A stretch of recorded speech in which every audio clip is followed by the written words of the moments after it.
আসসালামু আলাইকুম। আপনারা কোথা থেকে আসছেন?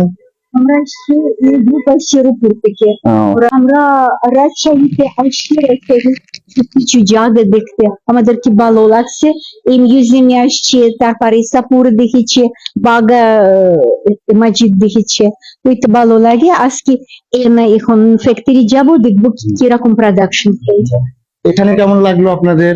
এটা খুব ইন্টারেস্ট, এটা অনেক ভালো। টুরিস্ট পুলিশ সম্পর্কে একটু বলেন। আচ্ছা, এই কথাটা আমি অনেক কিছু কথা বলতে পারি। আপনি আমাদেরকে অনেক কিছু সাহায্য করতেছেন আর প্রোটেকশন করতেছেন। আপনার সাথে অবশ্যই আমরা নিশ্চিন্ত আছি, মানে কোনো বিপদে না পড়বো। অবশ্যই অবশ্যই, আমরা সবসময় আপনাদের নিরাপত্তার জন্যই আছি। পুলিশ পুলিশ সর্ব জায়গায় নিরাপত্তা দিবেন। আমরা সবসময় আপনাদের দেখবো। ঘুরতে আসার জন্য আপনাকে অনেক অনেক ধন্যবাদ। আপনাদের প্রতি অনেক কৃতজ্ঞ এবং ধন্যবাদ। Thank you so much.